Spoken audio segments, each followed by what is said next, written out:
game shows absolutely nothing. Just the same problems. This game just describes nothing. Oh boy, you won. You bounced back from an embarrassing loss last night. Whoop-de-doo. But you blew a 3-goal lead in this game. Yeah, you won it late. But what does this show? That you managed to bounce back? No. No, I take nothing from this game.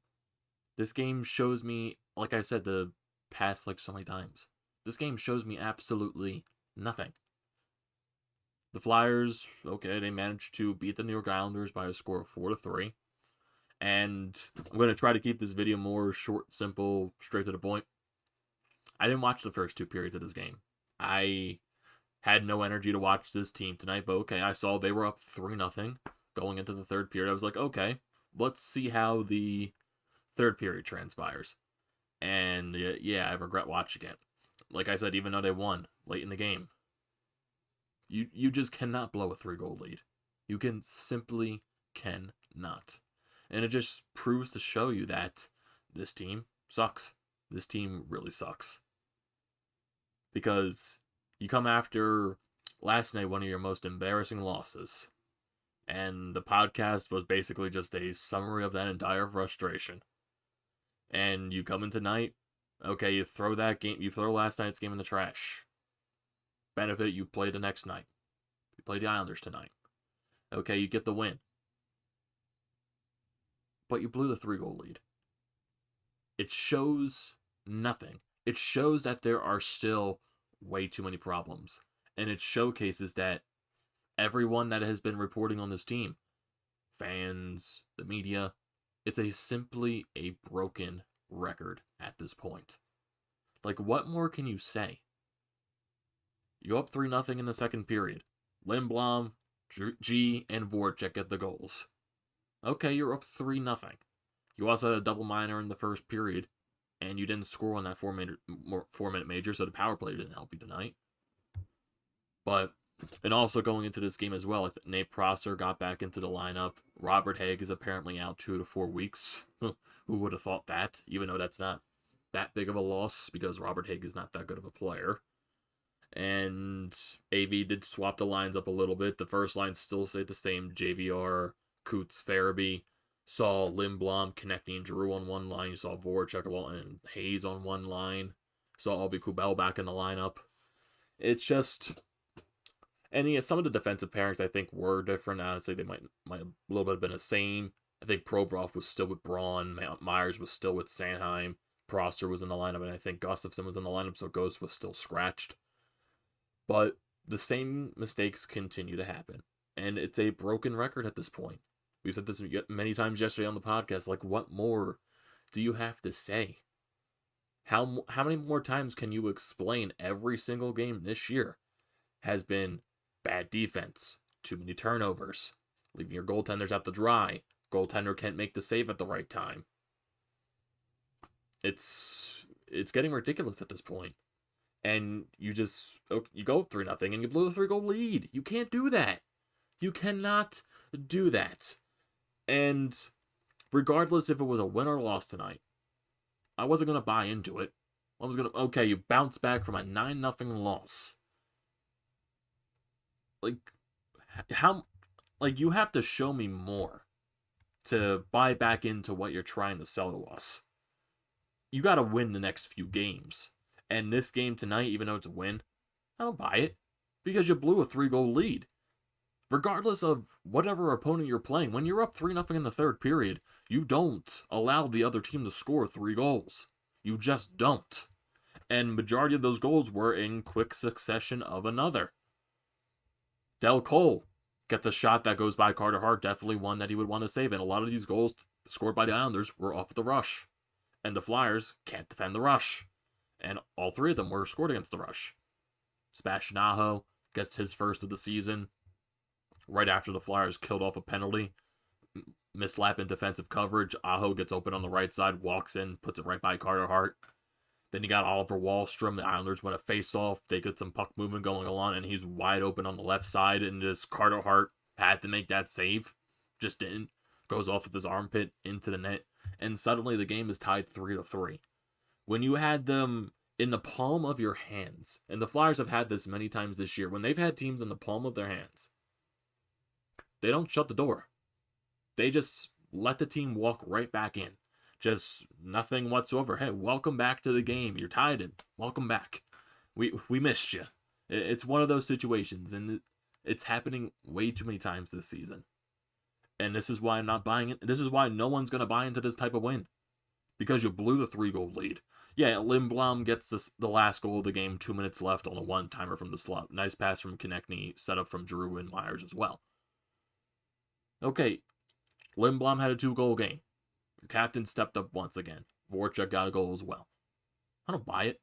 I don't buy it whatsoever. And there's still way too many issues just to dive into. If you look at the other stat lines, the Flyers once again outshot their opponent in a game. Outshot the Islanders 31-25. And you look at the other stats from tonight's game, the Flyers, they were actually dominated in the faceoff circle. They only won 41% of the faceoffs. Flyers went 0 for 3 on the power play. The penalty kill killed both penalties that they gave to the Islanders. Islanders hit the Flyers. They blocked more than the Flyers, and the Islanders actually gave the puck away way more than the Flyers did, surprisingly. Islanders had 10 giveaways, and the Flyers only had 3. So, I'm running out of things to say with this team. And the only things you can say is moves need to be made. And they need to be made fast. If you're trying to, quote-unquote, go for it this year. And even though I've said many times I don't think this team is going to win it this year, they are running back into that narrative where it's the miss the playoffs, make the playoffs, miss the playoffs, make the playoffs each and every other year.